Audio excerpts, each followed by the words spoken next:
Dobrý deň, dámy a páni. Porozumel som tomu, že mám byť stručný a expresný, pretože podľa vlastného pocitu.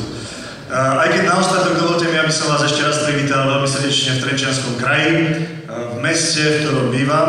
V tejto sále som sa dokonca ženil, takže mám k tomuto miestu špeciálny vzťah. Trenčiansky kraj, výnimočný kraj z toho pohľadu, že tu sú práve strany vládnej koalície, jazda najsilnejšie na Slovensku, máme ich proti sebe. My sme doposiaľ boli v tomto kraji najslabší.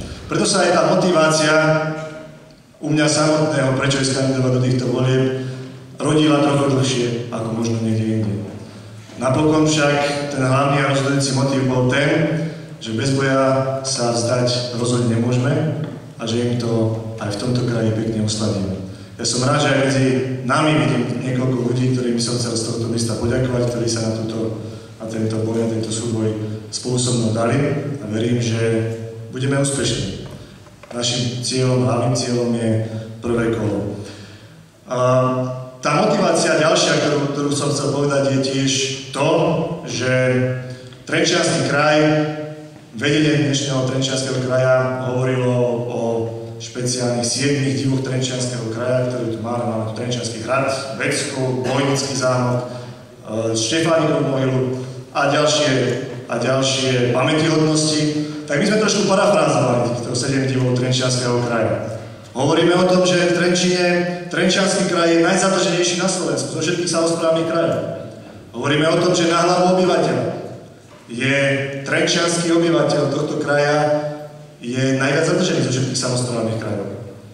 Začali sme spisovať petíciu na to, s dobrým úspechom. Hovoríme, že tento dlh, keď sa premietol do niečo, čo je viditeľné, tak je to jedna jediná vec. A to je honosná budova pre úradníkov za takmer 500 000 korún, ktorú súčasné vedenie ako svoj výsledok práce dokáže prezentovať. Hovoríme o tom, že v Trenčianskom kraji máme najvyššie sadzby dane pre automobily, pre motorové vozidlá. Najmenej miest v domoch sociálnych služieb, prepočte na počet dôchodcov. Máme ako jeden z najmenších krajov najviac zamestnancov na úrade, ktorému takú peknú budovu sme postavili.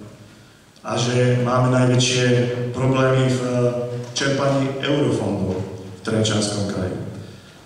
A na záver z tých 7, tú sedmičku zakončujeme tým, že máme síce 7 najkrajších divov Trenčianskeho kraja, o propagáciu ktorých sa nikto nestará.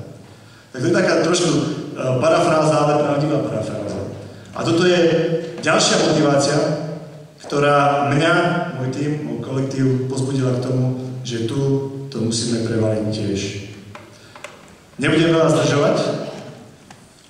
Chcem popriať všetkým ostatným, aby sme súboje, ktoré vedieme v jednotlivých regiónoch, v jednotlivých krajoch doviedli do úspešného konca.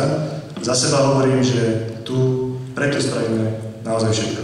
Ďakujem za pozornosť.